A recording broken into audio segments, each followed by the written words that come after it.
हम पॉजिटिव राजनीति करने वाले लोग हैं। हम जब भी किसी चुनाव में जाते हैं हम कहते हैं जी हमने ये काम किए और हमें वोट दो, आगे हम ये काम करेंगे। हम अपने कामों की बात करते हैं, हम अपने कामों के इर्द गिर्द अपना नैरेटिव बनाते हैं। अगर आपने ईमानदारी से काम किया, आज मनीष सिसोदिया ने, हमने, सब लोगों ने ईमानदारी से काम किया है, तो इतने बड़े षड्यंत्र के बावजूद भी कोई हमको बेईमान नहीं मान रहा। कह रहे हैं जी ये ईमानदार लोग हैं जी, तो इनको एक्सपोज करना। तेलंगाना का देखा था आप लोगों ने? तेलंगाना में किस तरह से ये एमएलए खरीदने गए थे, देखी थी आप लोगों ने? वो वीडियो आई थी, उसमें ये भी कह रहे थे दिल्ली के हमने 40 एमएलए खरीद लिए। तो 100 करोड़ रुपए तेलंगाना के एमएलए, तेलंगाना की सरकार गिराने के उन्होंने। आप सब लोगों को बहुत बहुत बधाई जीतने की, काउंसलर बनने की, और बहुत बहुत शुभकामनाएं। भगवान करे आपके अगले 5 साल बहुत अच्छे बीतें और आप जनता की खूब सेवा करें। मेरी नज़र में ये चुनाव बहुत बहुत बहुत मुश्किल चुनाव था। कुछ लोग कहते हैं आसान चुनाव था, लेकिन ये किसी भी हालत में आसान चुनाव नहीं था। जिस तरह से इन लोगों ने जिस लेवल के षड्यंत्र रचे और जिस तरह से इन्होंने पूरी मशीनरी को हमारे खिलाफ इस्तेमाल किया, उस तरह से ये मेरी नज़र में अभी तक हम जितने चुनाव लड़े हैं सबसे मुश्किल चुनाव ये था। पूरी की पूरी इनकी मशीनरी उतर आई। इनके 7 मुख्यमंत्री, 17 केंद्रीय मंत्री, अमित शाह जी खुद, जेपी नड्डा साहब खुद, इनके राष्ट्रीय अध्यक्ष, वो सारे तो थे ही।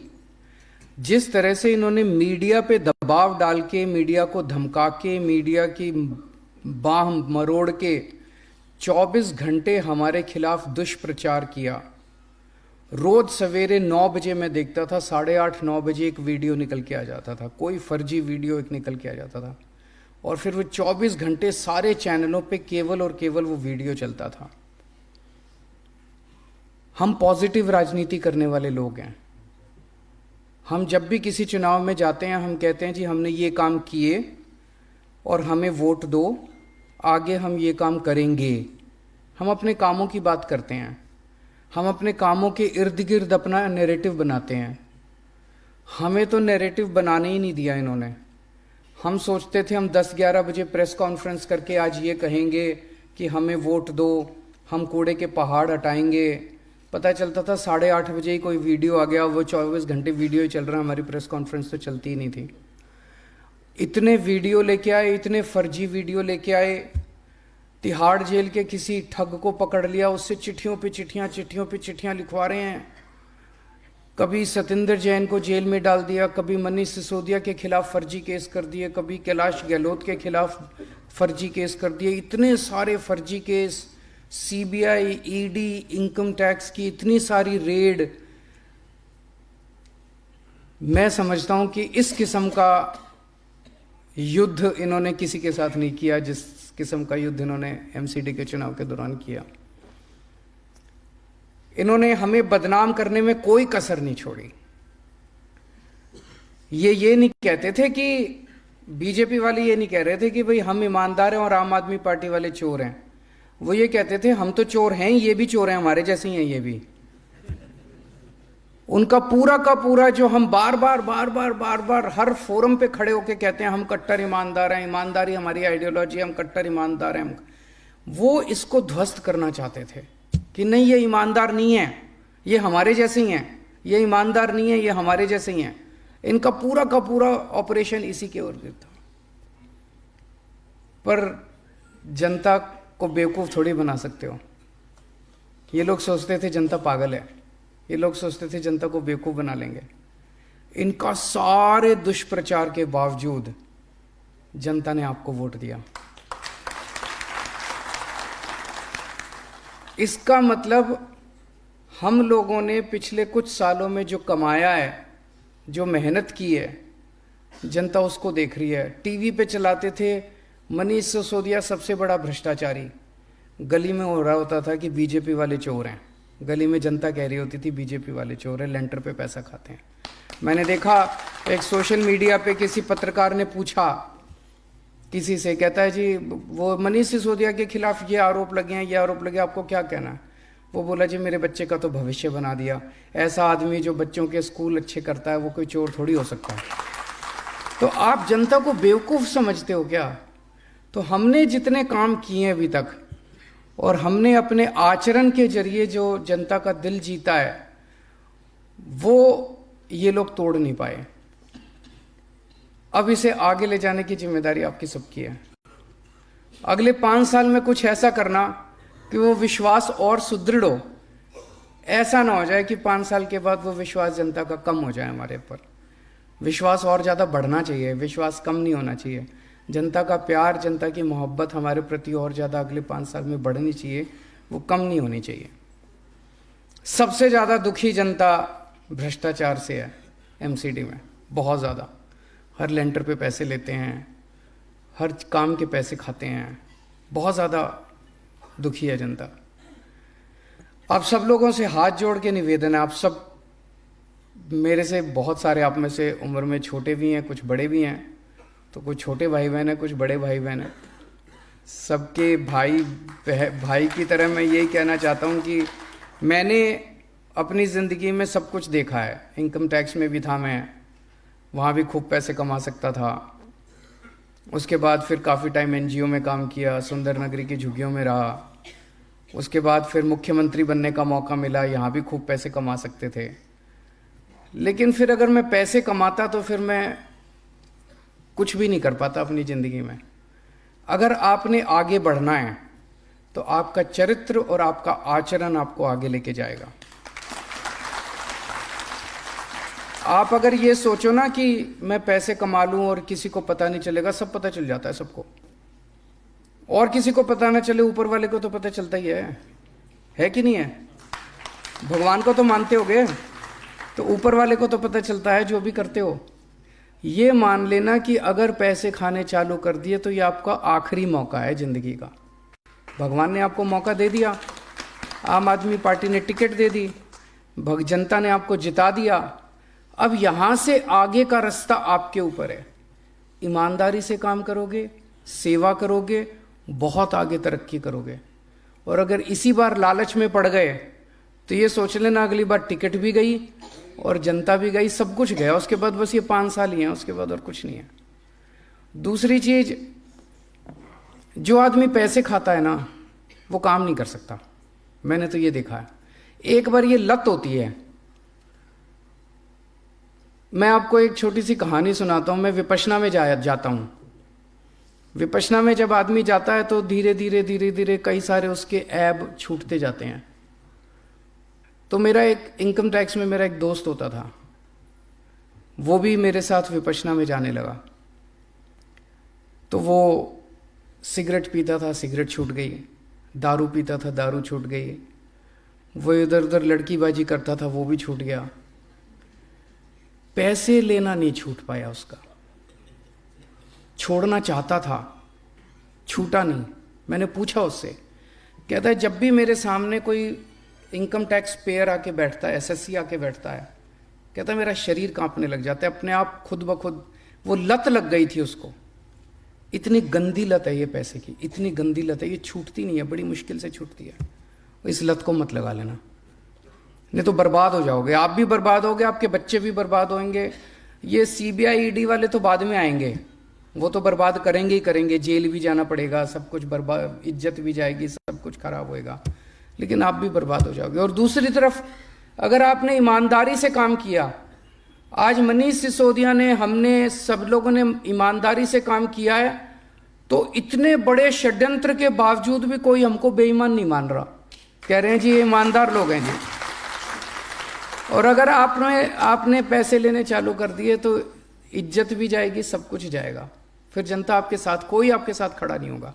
और आपके परिवार वालों को जो दुर्गति होती है, आप तो की तो होगी, परिवार वालों की जो दुर्गति होती है वो बहुत ज़्यादा होती है।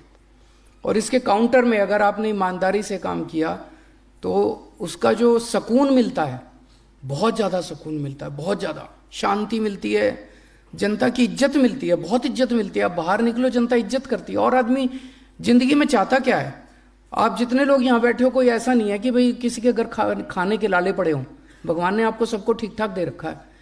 सब आप में से सब लोग इज्जत चाहते हैं कि मेरे को अब इज्जत और मिले, दुनिया की इज्जत मिले। वो इज्जत तभी मिलेगी जब आप ईमानदारी से काम करोगे और जनता का काम करोगे। तो पैसे ना ले लेना, बाकी 2-4 काम कम कर दो तो चलेगा, लेकिन कहीं ऐसा ना हो कि इस बार हम बीजेपी के भ्रष्टाचार के खिलाफ लड़े हैं, कहीं ऐसा ना हो जाए अगली बार बीजेपी हमारे भ्रष्टाचार के खिलाफ लड़े चुनाव। ये नहीं होना चाहिए। तो आप पे बहुत भरोसा है, जनता ने भी भरोसा किया, आम आदमी पार्टी ने भी भरोसा किया, आपको टिकट दी, चुनाव जीते आप लोग। और जो आज तक हमने कमाया आम आदमी पार्टी ने, इसको और आगे बढ़ाना है, इसको और विश्वास को, आपका काम पूरे देश में फैलना चाहिए, ये हमारा मकसद है। एक और इम्पॉर्टेंट बात है, एमएलए और काउंसलर मिल के चलना। मैं कई सारे एमएलए से मिलता हूं, उनको ये डर होता है मेरी टिकट ना कट जाए। किसी की टिकट नहीं कट रही, चिंता ना करो। वो कहते थे शीला दीक्षित, एक कहावत है, शीला दीक्षित जानबूझ के चुनाव हारती थी एमसीडी के, ताकि दोनों। तो ये एमएलएज को, कई एमएलएज को ये डर रहता है कि मेरी टिकट ना कट जाए, काउंसलर बड़ा ना बन जाए। आप सबको पता है कि हम सर्वे पे देते हैं टिकट, एमएलए की टिकट भी सर्वे पे मिली, काउंसलर्स की टिकट भी सर्वे पे मिली। अगर दोनों बना के चलोगे तो काम 10 गुना बढ़ेगा, खूब काम होगा, पॉजिटिविटी फैलेगी, और पॉजिटिविटी फैलेगी तो अपने आप सर्वे में एमएलए का नाम आ जाएगा।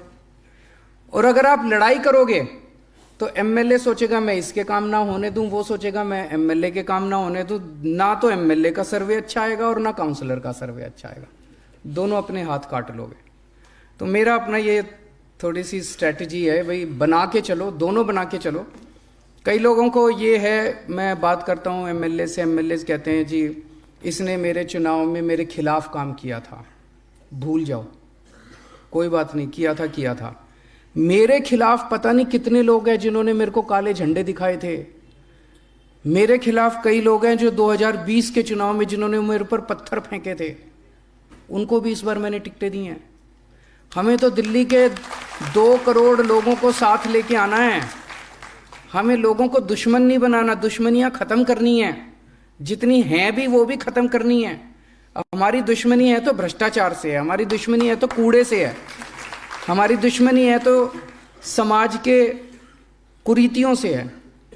जितने भी 2 करोड़ लोग हैं, जितने भी हमारे खिलाफ कभी जिंदगी में काम किया, उनको भी दोस्त बना लो, सबको दोस्त बना लो। अंत पंत में सारी बीजेपी को भी ज्वाइन कराएंगे एक दिन, चिंता ना करो, सारों को साथ लेके आएंगे, सबको, 2 करोड़ लोगों को सबको एक दिन आम आदमी पार्टी में ज्वाइन कराएंगे। तो ये सारा अपने मन से निकाल दो। कई लोगों के मन में इसने मेरे खिलाफ काम किया था, मैं जिंदगी भर इसका साथ, इसको नहीं, छोड़ दो। किया था, अब गले मिल लो, बस हो गया। अब आगे काम नहीं करेंगे, साथ मिल के काम करेंगे, पुराना खत्म। तो साथ मिल के काम करना है और सबके काम करने हैं। कई हम लोग ये सोचते हैं ये हमारी पार्टी का, इसने तो मेरे को, इस मोहल्ले ने तो मेरे को वोट ही नहीं दिया, इसको मैं क्यों वो करूं। आप ये मान के चलो कि जब हमारी सबसे पहले 28 सीट आई थी, हमको बहुत कम लोगों ने दिल्ली में वोट दिया, फिर अगली बार और ज़्यादा दिया, फिर अगली बार और ज़्यादा दिया। क्यों? हम धीरे धीरे इसको भी अपना बना लिया, इसको भी अपना बना लिया, व्यापारियों को भी अपना बना लिया। अगर हम ये सोचते थे ये तो हमारा वोट, ये तो हमें वोट नहीं देते, ये तो वोट नहीं, तो हम तो और कम होते जाते। अपने मन से ये निकाल दो कि इस मोहल्ले ने अगर वोट नहीं दिया तो सोचो इस बार तो इस मोहल्ले का वोट लेना ही है, उनके काम करने ही है। सबके काम करो, बीजेपी वालों के भी करो, कांग्रेस वालों के भी करो, और धीरे धीरे उनको पार्टी में शामिल करते जाओ। लड़ना किसी से नहीं है, पूरी विनम्रता के साथ हाथ जोड़ के आगे बढ़ना है, सबके काम करने हैं। और खासकर सफाई कर्मचारी बेचारा दोनों तीनों तरफ से पिसता है। जनता भी उसके पीछे पड़ी रहती है, उसको तनख्वाह भी टाइम पे नहीं देते। तनख्वाह अब टाइम पे दिलाएंगे, मैंने बोला है तनख्वाह टाइम पे दिलाएंगे। लेकिन उनको साथ लेके चलना, उनको दोस्त बनाना, उनको शादी ब्याह में मदद करना, शादी ब्याह में जाना, उनको अपना परिवार का हिस्सा बनाना, और उनको साथ लेके चलोगे। देखो वो बड़े इमोशनल लोग हैं, उनको साथ लेके चलोगे, वो आपका नाम ऊंचा करेंगे, आपका काम अच्छा करके दिखाएंगे। और लास्ट में एक जो सबसे इम्पोर्टेंट चीज़ है, ये अब आप लोगों को खरीदने की कोशिश करेंगे। ऑलरेडी फ़ोन आने चालू हो गए हैं। कुछ लोगों के पास फ़ोन आए हैं, किसी को कह रहे हैं 10 लाख ले लो, किसी को कह रहे हैं 50 लाख ले लो, हमारे पक्ष में वोट डाल दो हमारे। मुझे पूरी उम्मीद है आप में से कोई नहीं बिकने वाला, एक एक आप में से हीरा है, मेरे को पूरी उम्मीद है। लेकिन इनको एक्सपोज करना भी ज़रूरी है। तो अपने अपने फ़ोन रिकॉर्डिंग पे लगा लो, जो भी फ़ोन आए रिकॉर्ड हो जाएगा, तो रिकॉर्डिंग पे लगा लो, रिकॉर्ड कर लेना। और अगर कोई आके मिले तो धीरे से अपना फ़ोन की रिकॉर्डिंग ऑन कर देना, चाहे ऑडियो रिकॉर्डिंग ही ऑन कर लेना, इनको रिकॉर्ड कर लो, इनको एक्सपोज करना। तेलंगाना का देखा था आप लोगों ने? तेलंगाना में किस तरह से ये एमएलए खरीदने गए थे, देखी थी आप लोगों ने? वो वीडियो आई थी, उसमें ये भी कह रहे थे दिल्ली के हमने 40 एमएलए खरीद लिए। तो 100 करोड़ रुपए तेलंगाना के एमएलए, तेलंगाना की सरकार गिराने के, उन्होंने रिकॉर्डिंग कर ली इनकी सारी, और ये फंस गए। और इसमें सारे बड़े बड़े नेताओं के नाम ले रहे थे। तो अगर कोई भी आए आपके पास, सबकी रिकॉर्डिंग कर लो, और रिकॉर्डिंग करके इनको एक्सपोज करेंगे। इनकी कुरीतियां जनता के सामने लाना बहुत ज़रूरी है। और अगर किसी के पास भी फ़ोन आए, कोई मिलने आए, तुरंत अपने कोऑर्डिनेटर को बता देना। अभी जो मनीष जी ने बताया, आतिशी, दुर्गेश, सौरभ, आदिल जो हैं, इनमें से जैसे ही आपके पास आपके एमएलएज भी हैं, अपने एमएलएज के भी संपर्क में रहना। और अगर कोई ज़रूरत पड़े तो इनको भी बता देना, अपने अपने एमएलए को बता देना या ऊपर बता देना, उनको ज़रूर बता देना, ताकि इसके ऊपर हम तुरंत एक्शन ले सकें। आप लोग सब लोग का अगले 5 साल खूब अच्छे बीते हैं। आप लोग खूब एंजॉय करो काम करना, जनता के खूब आपको आशीर्वाद मिले, ऐसे मैं प्रभु से कामना करता हूँ। बहुत बहुत शुक्रिया।